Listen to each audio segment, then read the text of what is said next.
सरसवा में ये 3 दिन का ये त्रिदिवसीय का मतलब ही होता है गंगा और यमुना और सरस्वती। जैसे प्रयागराज में 3 नदियां हैं, गंगा और यमुना और सरस्वती, इसलिए उसका त्रिवेणी संगम नाम रखा गया। तो ये त्रिदिवसीय सत्संग का आयोजन आपके गांव सरसवा में ये रखा गया। ये किस लिए रखा गया कि 3 दिन में देखिए ये 3 दिन तक आपका गांव त्रिवेणी संगम बना हुआ। जैसे त्रिवेणी संगम में महाकुंभ में देखिए कितने लोग स्नान किए, पुरोहितों ने बता दिया था कि ये जल जो है ये महाकुंभ का जो जल है ये अमृत हो गया है, ये अमृत हो गया है और इसमें जो व्यक्ति स्नान कर लेगा तो उसका जीवन देखे महान हो जाएगा, वो स्वर्ग चला जाएगा। तो जहां संत आ जाते हैं त्रिवेणी संगम वही है। तो 3 दिन के लिए आपका गांव ये है, ये त्रिवेणी संगम बना हुआ है। तो इस अवसर से चूकना नहीं। और ऐसा अवसर कब जीवन में आए, और अवसर आए तो पता नहीं जीवन रहे या न रहे, क्या कैसा होता है कहा नहीं जा सकता है। तो ये आज त्रिवेणी संगम आपका गांव देखिए ये बना हुआ है। तो इस त्रिवेणी संगम में सब लोग डुबकी लगा लेना, और जो डुबकी लगा लेगा देखिए उसका जीवन धन्य धन्य हो जाएगा, उसका जीवन महान हो जाएगा। भाई आयोजक गण तो अपने पैसे को खर्च करके देखिए व्यवस्था रखे हैं। और क्यों व्यवस्था रखे हैं कि हमारे गांव में अगर यहाँ सत्संग होगा, न मालूम कितने मांगलिक कार्यक्रम होते हैं, गृह प्रवेश है और न मालूम कितने कार्यक्रम होते हैं, लोग न मालूम कितना रुपया खर्च कर देते हैं, लेकिन इनकी सात्विक प्रवृत्ति की बुद्धि थी। तो देखिए गृह प्रवेश के उपलक्ष्य में ये सत्संग का आयोजन रखा गया। देखिए कोई भी अगर कार्य करना है घर में, परिवार में, अगर वहां पर सत्संग की व्यवस्था रखी जाए तो उससे देखिए अच्छा प्रभाव पड़ेगा, अच्छा प्रभाव पड़ेगा और लोगों में जागरूकता आएगी। लोगों में जागरूकता आएगी, लोगों के जीवन में एक नई रोशनी पैदा होगी। क्योंकि शरीर चलाने के लिए भोजन की जरूरत है, जल की जरूरत है, ऑक्सीजन की जरूरत है, लेकिन इस मन को शांत करने के लिए हमारे मन में जो अनेक प्रकार की गलत भावनाएं उठती हैं, इस मन को शांत करने के लिए अगर दुनिया में कोई साधन है तो सत्संग ही। सत्संग से ही अपने मन को आप समझा सकते हैं और मन को अच्छा बना सकते हैं। तो ये ऐसा अवसर जो चूक गया फिर उसका कहाँ ठिकाना, जो चूक गया फिर उसका कहाँ ठिकाना, है मोक्ष मार्गी संभल संभल कर जाना। जो चूक गया फिर उसका कहाँ ठिकाना, हे मोक्ष मार्गी संभल संभल कर जाना। देखिए जीवन में अगर कोई अवसर आ जाए, जो व्यक्ति चूक जाता है उसे पछताना पड़ता है। आपका समय चला जाए, जीवन ही चला जाए, फिर आप अगर पश्चाताप करें तो कोई उपाय नहीं। ऐसे ही 3 दिन अगर बीत गए, कोई बात आप नहीं सुन पाए और 3 दिन के बाद गाड़ी जब चली गई तब सोचे, तब वो गाड़ी कहाँ मिलने वाली है। ऐसे जीवन की गाड़ी है, ये जीवन की गाड़ी हम लोगों की देखिए बढ़ी जा रही है। जीवन की गाड़ी चली जा रही है, ठहरने की मंजिल करीब आ रही है। जीवन की गाड़ी चली जा रही है ठहरने की मंजिल, करीब आ रही है जीवन की गाड़ी। तो ये जीवन रूपी गाड़ी निरंतर देखिए, घड़ी आप लगा लीजिए अपने रूम में, देखिए उसमें 3 सुई होती है, 1 घंटा बताती है और 1 मिनट बताती है और 1 क्या बताती है, सेकंड। लेकिन घंटा और मिनट वाली सुई को आप मत देखना, अगर देखना तो जो सेकंड बताती है उस सुई को देखना। और वो सुई देखे कितनी तेजी से खट खट खट खट चलती है। तो हम लोगों का जीवन जो सेकंड की सुई है इतनी तेजी से भागता है, इतनी तेजी से भागता है। आज हम अच्छे बैठे हैं, कल पता नहीं क्या होने वाला है। तो इसलिए कोई भी अच्छा काम अगर जीवन में करना है तो उसे सीख करना चाहिए। कोई गलत काम यदि करना है तो उसे टालना चाहिए। अगर उसको हम टालते जाएंगे पता नहीं उस गलत काम से बच जाए, लेकिन अच्छे काम को कभी टालना नहीं चाहिए। सीतापुर जिले में एक बार हमारा सत्संग था, तो कई दिन सत्संग हुआ और एक उसी गांव में एक मुस्लिम परिवार का घर था और जो नवयुवक था उसकी जो धर्म पत्नी थी बहुत अच्छी प्रवृत्ति की थी। सत्संग हो रहा था, वो नवयुवक सो रहा था। तो देखिए अपने पति को जगाया और जगा करके जहां सत्संग हो रहा था वहां लेकर के आई। सत्संग समापन की ओर था, तो हमने पूछा कि क्या हो गया भाई, कोई गलत सत्संग हो गया क्या जो अब आप आए हैं? कहीं गलत नहीं, आज 3 दिन से हमारे गांव में देखिए सत्संग हो रहा है, ज्ञान की गंगा बह रही है और लेकिन इनको कोई होश हवास नहीं है। अरे सत्संग के समय सो रहे हैं, अरे सोने के लिए तो बहुत समय जीवन में है, कभी सो लेना। इसलिए हम इनको जगा करके ले करके आई हैं कि अरे कुछ सुन लो, समझ लो, ये बार बार अवसर नहीं मिलेगा। वो धन्य लोग होते हैं जो अपना पैसा खर्च करके अच्छा काम कराते हैं। पैसा तो बहुत लोगों के पास होता है, लेकिन सब लोग उस पैसे को अच्छे काम में कहाँ लगा पाते हैं। तो बहुत जिसकी आत्मा मजबूत होती है वो देखिए अच्छे काम कर पाता है। खराब काम में देखिए न मालूम कितने बड़े बड़े रजवाड़े, राजाओं के महल और धन संपत्तियां सब देखिए समाप्त हो जाती, लेकिन अपनी कमाई का जो अच्छे काम में कुछ अंश लगाता है, बहुत जो हिम्मती होता है, बहुत आत्मबल जिसका मजबूत होता है वही लगा पाता है। तो सत्संग में अगर कोई व्यक्ति सो रहा है तो उसे जगा देना चाहिए। अगर जहां गलत चर्चा हो रही है अगर वहां है तो वहां व्यक्ति को सुला देना चाहिए। बच्चों को कोई गलत आदमी है तो गलत आदमी को कहते हैं सर्वत्र नहीं घूमना चाहिए। जहां वो जाएगा, अगर गांजा पीता है, भांग खाता है, शराब पीता है, तो जहां जाएगा लोगों को सिखा देगा।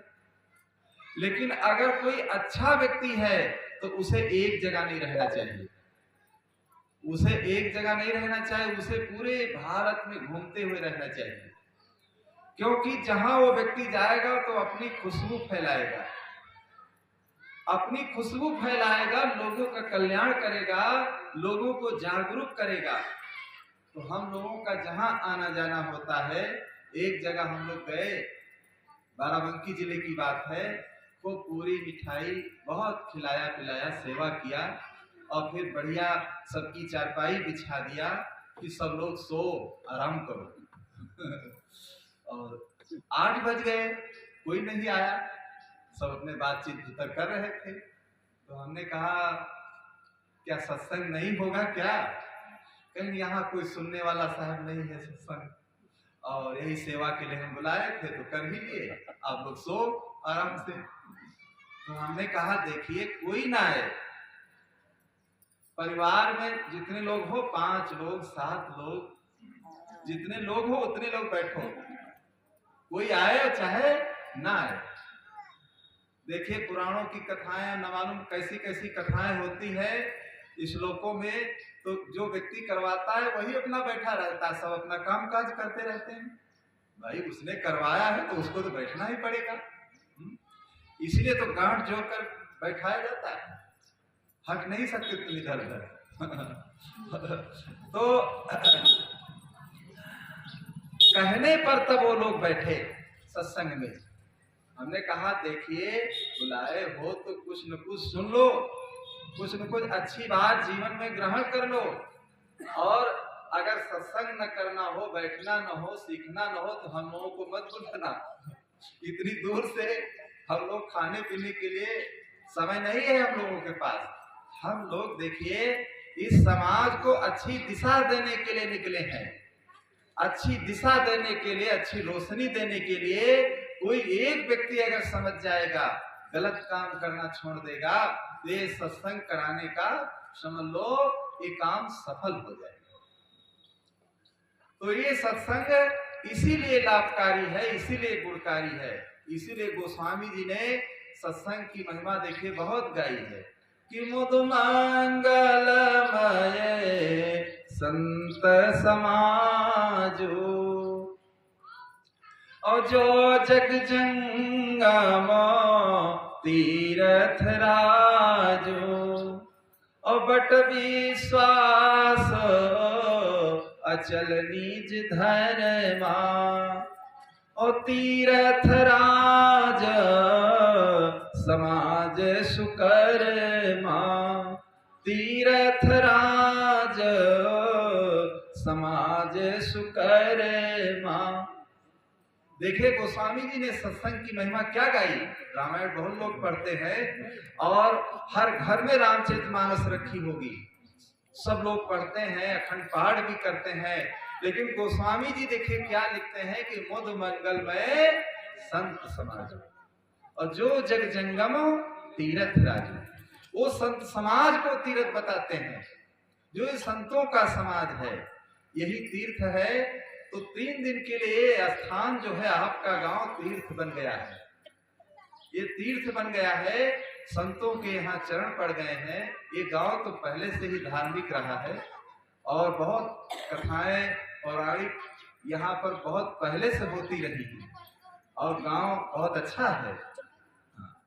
तो अब ये पहला सत्र है, अब दूसरे सत्र में देखिए बहुत लोग तैयारी कर रहे हैं आगे के लिए, और देर से शुरू भी हुआ है सत्र, तो बहुत अच्छी घड़ी है। और ऐसी घड़ी जीवन में कब आती है कब नहीं आती है ये कहा नहीं जा सकता। तो हर मनुष्य को देखिए समय निकाल करके समय से इस सत्संग का लाभ लीजिए। आप लोग समय से अपना दैनिक कार्य करके, ये नहीं कि भोजन देरी से बना और ये हो गया वो हो गया, बहुत बाधाएं पड़ती हैं अच्छे काम में, लेकिन सारी बाधाओं को काटते हुए कोई भी काम अगर आप करोगे, तो कोई काम करने चलोगे तो बहुत संकट मुसीबत बाधाएं सब आती हैं, लेकिन अगर आपका असली प्रेम है तो सारी बाधाओं को व्यक्ति काटते हुए चला जाएगा। अब देखिए वो मुस्लिम परिवार की बहू थी, लेकिन उसका सत्संग में रुचि उसकी उत्पन्न हुई। कोई जात से नहीं होता है, चाहे ब्राह्मण हो, चाहे क्षत्रिय हो, चाहे वैश्य हो, चाहे शूद्र हो, ये भक्ति किसी के सिर पर नहीं लिखी होती है, वो तो कोई अपने जीवन को महान बना सकता है। अब कितनी धार्मिक वृत्ति की थी, पति को जगा करके बिचारी ले करके आई कि चलो, उसकी मानसिकता थी कि अगर हमारा पति अच्छी बात सुन लेगा तो कोई अगर गलत इसमें वो होगा तो छूट जाएगा, इसलिए जगाया कि अरे सुन लो, न तुमको दाम खर्च करना है न पैसा खर्च करना है, केवल कानों से सुनना है, और वो भी तुम सुन नहीं पा रहे हो, सो रहे हो।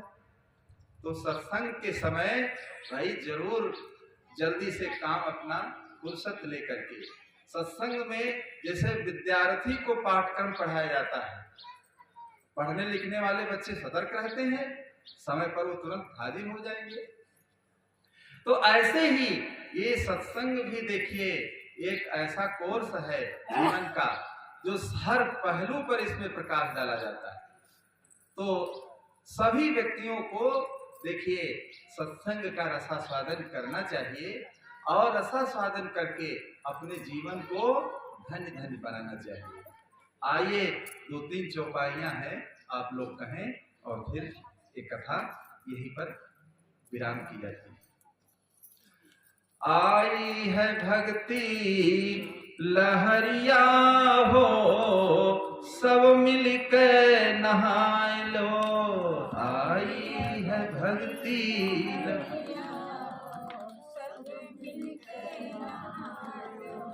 आई है भक्ति लहरिया हो, सब मिलकर नहाए लो।